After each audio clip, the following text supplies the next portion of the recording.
Hello and welcome back to Slightly Late Reviews. It's me, Shoddy Roddy, and today we're taking a look at Transformers Studio Series Deluxe Class Devastation Optimus Prime. That's a mouthful. Here he is in his vehicle mode. Obviously it's the Generation 1 truck mode. It's a classic, you can't really go that wrong with it.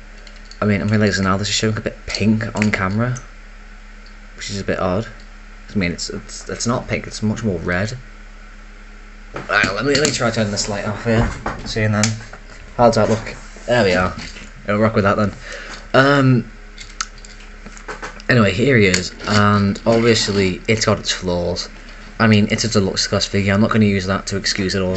Speaking of which, here is the box. Let me lift up the camera, and you get to have a look at the box here.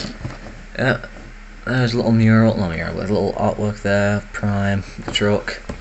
On the side, there's his arm. I think it's meant to be kind of unfolded a little bit. It is the same one that was on the free posters being handed out in...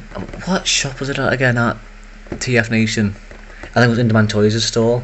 Anyway, as you can see on the back here, Optimus Prime stops the Decepticons from turning Earth into a new Cybertron. This is based off of the game Devastation. There's a little screenshot of it there, I guess. Better than the Studio Series Soundwave one where the box got a little play in the symbol there from YouTube. Very funny. I don't know what this is right here. You can see his accessories here. You got the Matrix, the axe, and technically these little smokestacks are accessories as well, as they came in that little bag there. But I mean, would you really consider them an accessory? But I'm keeping this here because without it, doesn't look very good. Anyway, here he is again. The truck mode does have some capabilities for storing the axe, and that is just by... Okay, so it's cast in a red plastic, meaning it's all painted, and the paint for the most part on this figure is good, aside from this tiny little blemish here on the axe. Don't know what's happened to it, but it's a lot of a lighter shade. So let's just slot this into place. It's a lot easier to do off camera than it is on camera, like most things are. There we are. And honestly, I think I might turn the light back on, just because I feel like there's some parts here getting a bit lost because of the lack of lighting. I mean, it looks a bit shadowy, a bit poo. So let's flick it back on. And he's pink again. Oh well, can't go wrong with that really, can we? You know what, okay, I'm going to cut this part out. I'm just going to do a bit of adjusting with the light. Okay, so here we are, we're back again. Lighting's changed. Let's cover that. Let's cover this. Hopefully, plug stuff over there up, and let's take off the Energon axe. Yes, indeed. Okay, that's taken off, and now we can. Oh, no, actually, one more thing I want to say. With the feet, I prefer them being up a bit, because it reminds me of the Transformers animated Optimus Prime, and that's a really nice. In my opinion, I really like that design. I mean, it's up to you how you want to do it. But anyway, onto transformation. Obviously, first of all, want to pick up these feet, pull up the feet, pull back the heels, and just stand them up really. Then you're going to take these smokestacks up and tap them from there. Just really unclick everything, I'd say. And then what I love about this figure is just fold in these wheels, and that's a great little step. You can fold in the trailer hitches with this loud clicking noise, and flop them over. One thing I will say actually is these little oil tanker things, they look a lot better from this side instead of this side, because this is a lot hollow and gappy. But I mean, there's probably an upgrade kit out there where you can get some gap fillers for it, if anyone's made one already. Probably some overpriced, what's it, like Toy Hack stuff. I think that's the company who makes them all. Anyway, you want to untab these two little tabs on his thighs from here, from these, well, what will end up being the sides of his iconic chest, and then I normally just kind of press down a little bit on this, and then just spin it around. Then now you can just pull out the arms, which you need. This is a classic step. And something I love about this part of the figure, the transformation, is look at this. You fold in the grill. It's not a fake grill. I gotta say, the amount of respect I've got for that really, because I don't really like faux parts. I mean, I understand them most of the time, But I think I prefer it sometimes when they can to obviously just put in the actual stuff. But anyway, fold up the hands from here, and you just want to do the classic Optimus Prime step, which is pull the arms forward, like so. Don't lift them up like that. And now I'm going to go to the back here again, and we lift the arms up for this, and you just want to slip around these little grey and red bits from the back, and that forms the torso. Then you're going to want to take these wheels, just kind of angle this down a little bit, or try to. Then just unclick these from the sides, and flip around the head, so it clicks into place, flip it around, fold up these wheels, spin around, and here we have Optimus Prime in his robot mode. Yes, here it is, standing nice and tall at, I think, about 5 and a bit inches. There's plenty of height for him, and I mean, he is a deluxe size figure after all, so you can't expect him to be the biggest figure out there. Actually, you know what, I say that, but deluxe class hoist goes like nearly Voyager height. I mean, there's obviously like a head and a bit between him. You know, I'll do that. I'll be this guy next. But obviously, there's a bit of extra plastic going on here. I'm seeing. Let's put this guy back. Put Trailbreaker aside as well. Save him for later. Okay, here we have him in his robot mode. Yes, very nice robot mode indeed. I'd say, honestly, I'm saying it now, it's better than a lot of primes I've seen in my time, and I think every grown man or lady you see, well, every grown man or woman, non-binary, whatever they are, you see one about this figure needs to get a grip. I'm saying this now. Transformers here, look at me, I'm even going up close to the mic that way and probably really loud. Transformers are made for children to be played with. What? No. I mean, it's almost like there's this thing here in the corner that says 8+. Wow. What a controversial take. Maybe all them people complaining because his shoulders out like this need to shut up. It's a toy made for children. They're not going to see this and think, why are his arms like that? They don't look like that normally. They're just arms for crying out loud. I mean, if every figure deserves at least some kind of arm going up, and I mean, I get this is a bit of a lazy way to do it, but come on, I'd like to see you do better. I mean, honestly, I'm saying that now, but probably going to be some like toy designer looking at this thinking, yeah, I can do better. Then he makes like the next Magic Square lighter piece.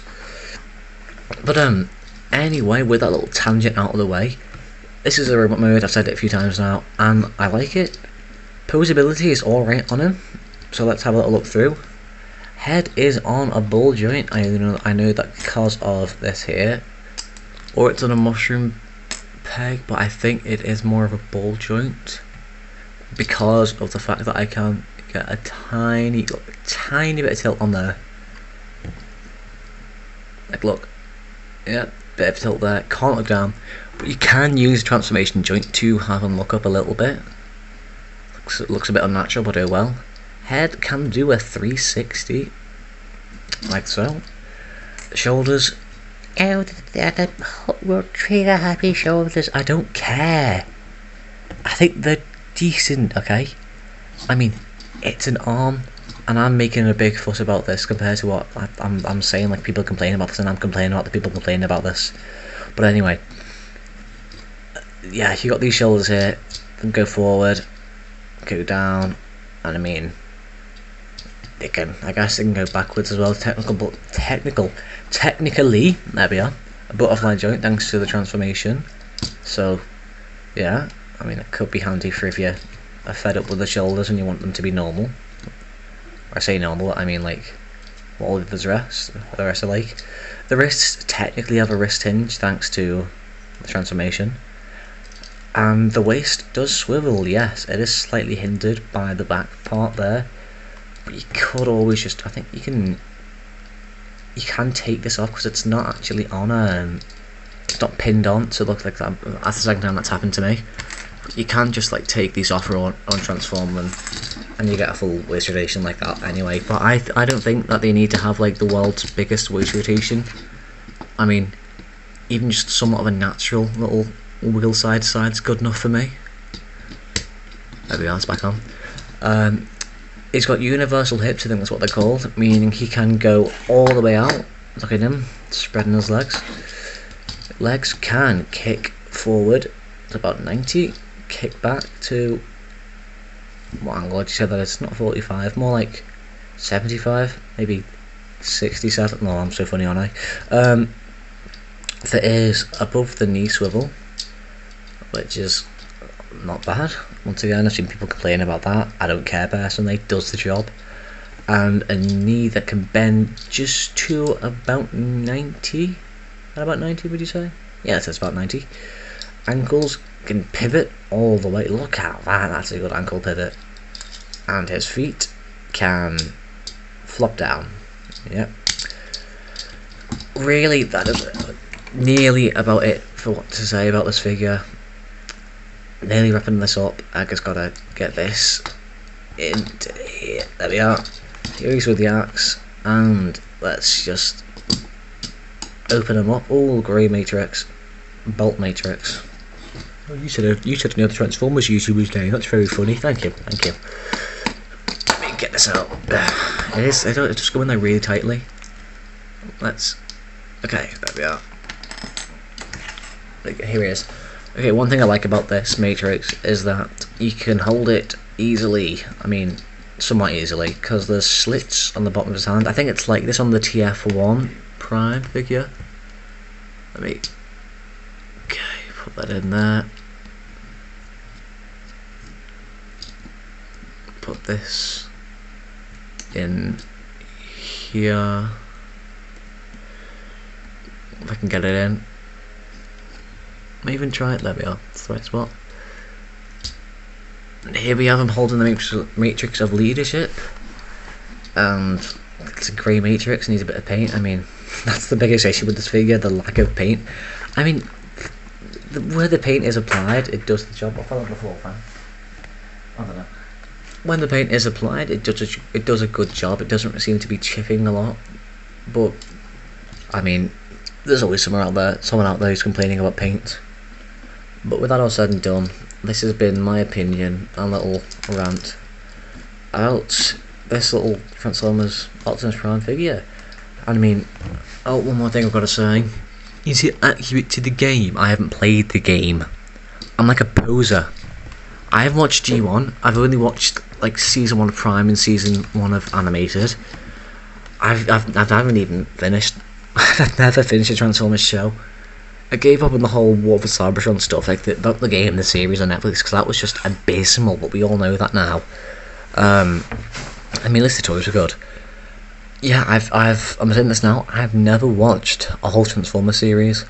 I'm here exclusively because I think the figures are cool. Yes, I'm a Bayverse fan. Oh, that's a really risky thing to announce in this day of age. Yes, I was raised on Bayverse, I should say. Will this affect any of my opinions? No.